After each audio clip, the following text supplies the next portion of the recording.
আমি আজকে বোনা খিচুড়ি রান্না করব। চুলায় একটা পাতিল দিয়ে দিলাম, এখানে পরিমাণ মতো গরম মশলা দিয়ে দিলাম, এলাচি, দারচিনি, লবঙ্গ, গোলমরিচ এই দিয়ে দিলাম। গরম মশলাটা এখন একটু সামান্য ভেজে নিলাম। এখন আমি এখানে দিয়ে দেবো আগে থেকে কুচানো পেঁয়াজ। এখন পেঁয়াজটাকে লাল লাল করে ভেজে নেব।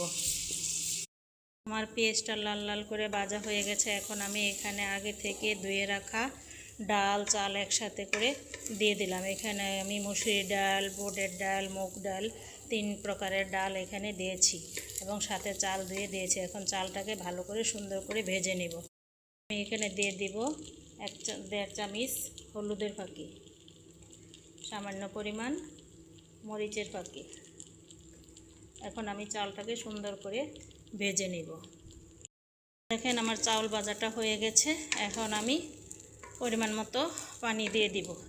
আমি পানিটা আগে থেকে গরম করে রেখেছি। এখন আমি পানি দিয়ে দিব। এখানে দেখেন আমি পানি দিয়ে দিলাম। এখন আমি দিয়ে দিব গোটা কাঁচামরিচ। এখন একটা ঢাকনার সাহায্যে ঢেকে আমি বলক আসা পর্যন্ত অপেক্ষা করব।